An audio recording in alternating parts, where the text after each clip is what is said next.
after President Kenyatta led the swearing-in of CJ Coleman State House.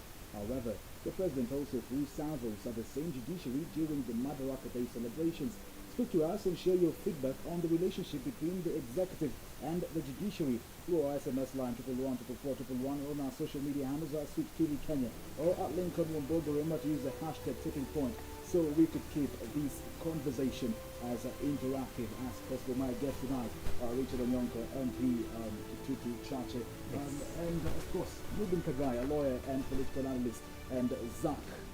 My name is Lincoln Wambogo. Our sign language artist tonight, Tracy Dorcas, and Michael Mikey. Gentlemen, shall we, and many thanks for creating time.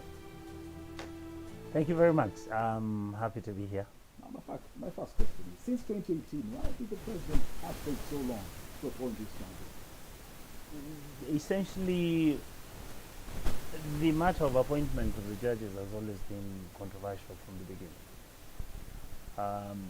The reason for that is that he had received information. In fact, when you discuss with many of the people who would have some information as to what the issues were, if you remember, and most of the time you find that Kenyans were very short memories, some of these judges are the ones who were the ones who made rulings on the Akasha cases.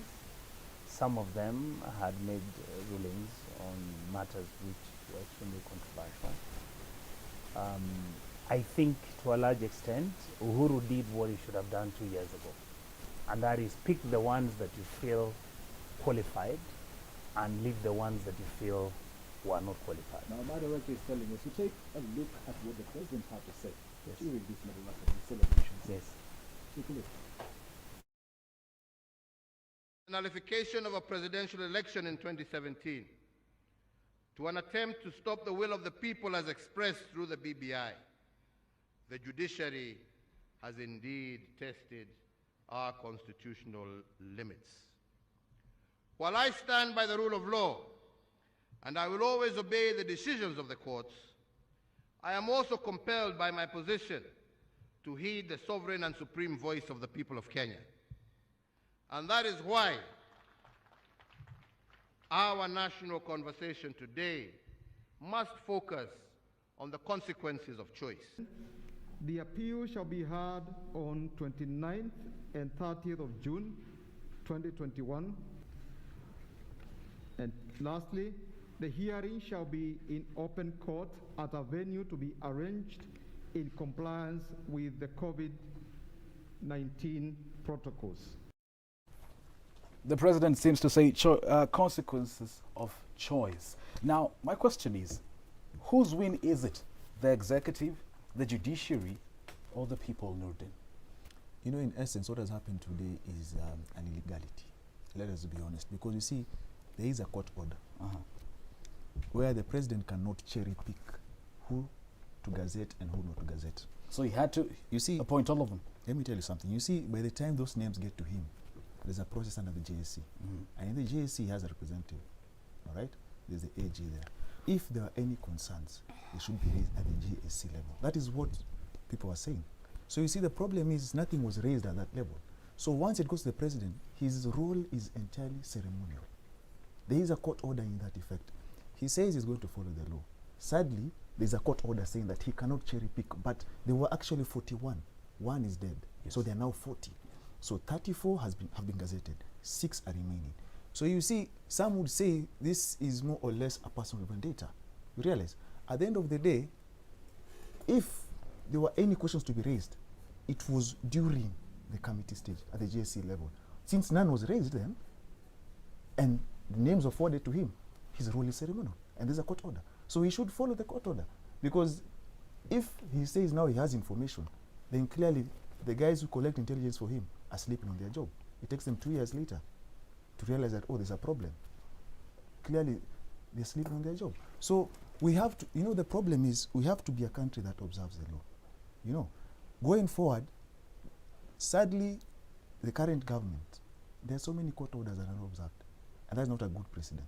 Because when you get sworn in, anyone, be it a member of parliament, an MCA, a governor, whatever, you have to protect the rule of law. That is what you follow. Because where there is no law, there is no order. And a lawless country is a jungle. It's more or less like survival for the fittest. And that's not what we want to encourage going forward. Yeah. Mheshimiwa, let me come back to you. Zach, Thank I'll you. be with you in a moment. Cherry picking, illegalities. Yes. I mean, is the president consequences of choice? Is the president still revisiting the judiciary?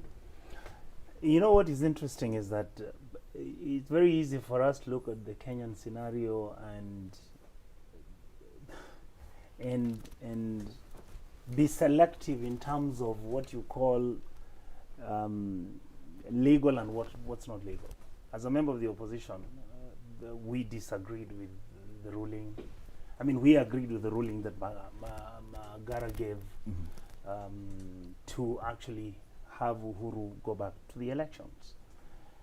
But you remember there were people who are on the Jubilee side who felt that that was a bad ruling, and it was a ruling that was actually even going to push the country to the precipice.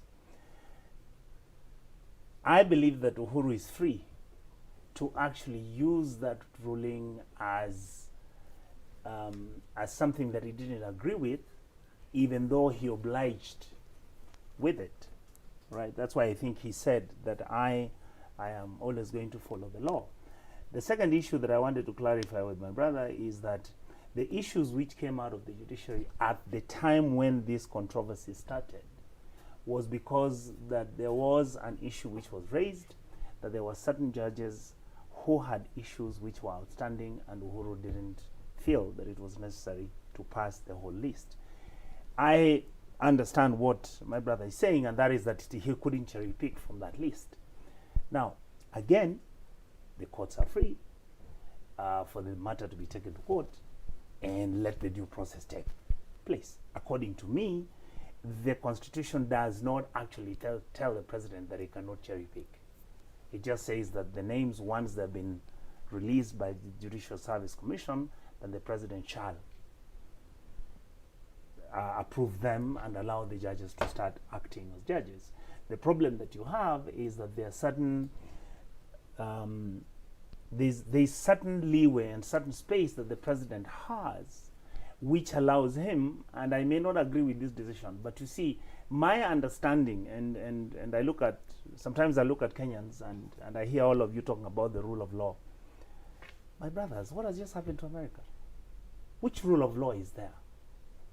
The exercises we are conducting in this country are political. The politics is what is going to determine where your country is going to go. Whether you bring all the laws and get the best chief justice that you can, if the political class is not willing to accept that these are the parameters which we are going to operate to make sure that this country is functional, we are wasting our time. Do you agree with that, Zach? Do you agree with Onyanko?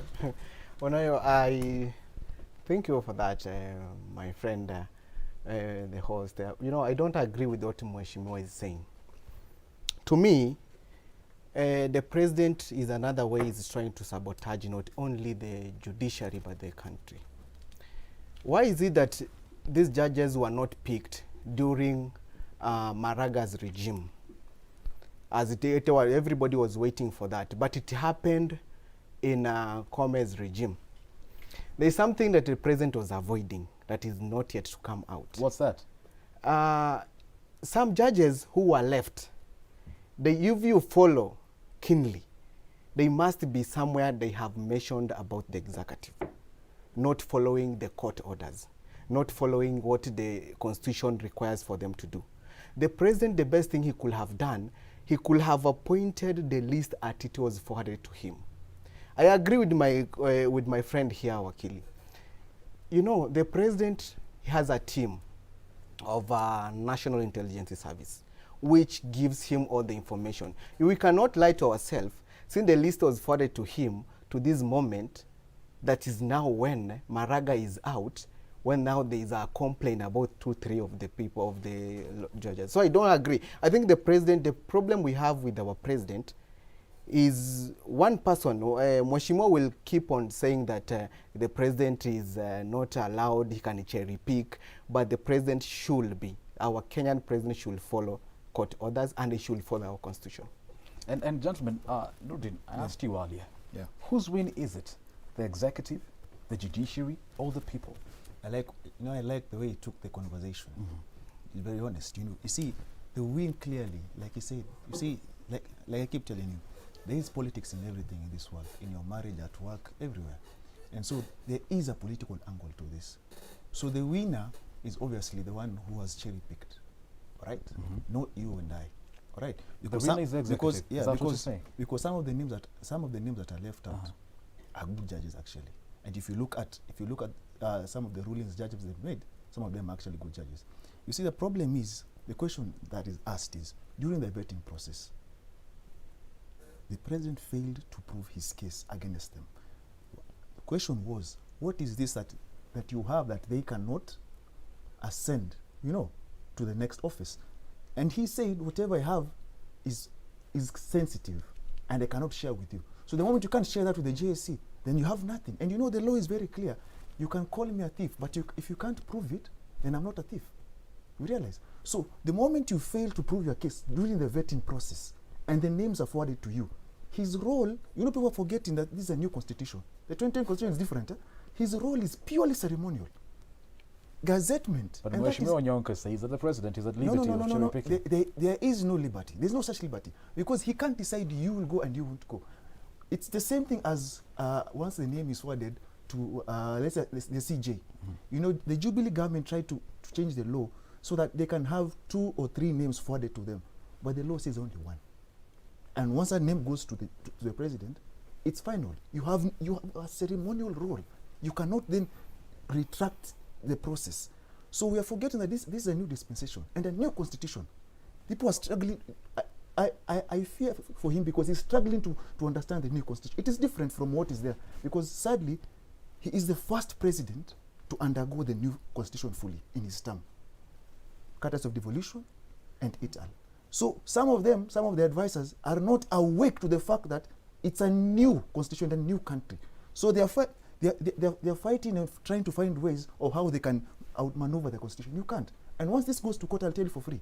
There is a court order, an existing court order that says all names forwarded must be gazetted. There's a court order. So if you can't go back to court and the court order existing. You realize? Because the law is there. And we should follow the law. When we say, for example, we talk about Kenya and the rule of law, and we give examples of other countries. He just gave the USA, or you give Uganda, for example, that is being run like a banana state. And you say, because this is happening there, that's not a problem. That is a problem. No, then since not all judges have been appointed, some have been left out. Yeah. What is supposed to happen now?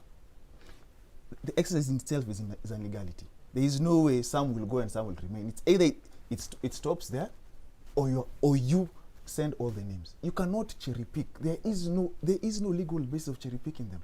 If you can't prove your case at the vetting process, and Mheshimiwa is member of parliament, they carry out the vetting process. If you can't prove an allegation against somebody, then there's no way you have anything against them. That's a sad reality. Can I say something? Please respond. I don't know whether it's because of my age or experience or lack of both, and maybe education or lack of it. A constitution is a live document. Yes. The fear I have for my country, and that is my country called Kenya, is that we have got, in fact, we are right now very fortunate that we have the third arm of government which is not on fire. My fear is that if we drift the way we are drifting, there's a likelihood that you're going to have a constitutional crisis in this country, which then puts you in a position that it ends up making the country more ungovernable. And the issue that I would like to point out is that, yes, it is a new constitution, and yes, there is a possibility that Uhuru as president might decide. And I really have no interest in Uhuru's presidency, or I don't have any particular gain I get out of it. I'm not even in Jubilee. My honest feeling is that we need to be much more careful in how we are going to handle the fallout out of the disagreements which are coming from the executive and the judiciary. The reason for that is, I can give you an example, my brother. You saw when the judges were making a ruling that, in fact, the president, under Chapter 6, in reality, what they were saying is he shouldn't even be president. So my question is, why don't you go and remove him then? You can't. You can't make a ruling which is self-defeatist if you are going to carry this country to the next level. If we are going to question what Uhuru is doing, then let us do it in a way that we make it possible for our country to work without necessarily destroying itself. In other words, let's not throw away the water with the child. And that is what I see you people in the judiciary doing. All the lawyers are screaming about how Uhuru is breaking the law, and you see Kenya must be a law-abiding. There is nothing like a country being law-abiding. What we must have is a country that is willing, first of all, to accept that we have challenges and look for a way on how we are going to pick those challenges and move ahead. I can tell you right now, 60% of this country is pro-BBI. That's the reality. I'm a politician. You guys are in the law. You can scream all you want. You can talk. Wait, let me finish. You guys can be screaming about. Listen to me. You guys can be screaming about all you want about it is against the law. This thing was not done from the public. Wanjiku is the one who. All those things, according to us, are completely inconsequential. What do I look at? This country requires resources which are going to be devolved. BBI brings me resources which are going to the county governments. Those resources will go down to the ward. All your legalese are in fact irrelevant to me. What I want, if you give me the 35%, I'll go to my grassroots and I'm going to change the poverty levels which are there. Whether you want to bring chapter 6 and say, what happened? Look at what happened to our chapter 6. Look at what it is. You see, Mheshimiwa. Exactly. Let me. There is something here. Mheshimiwa said that is very interesting.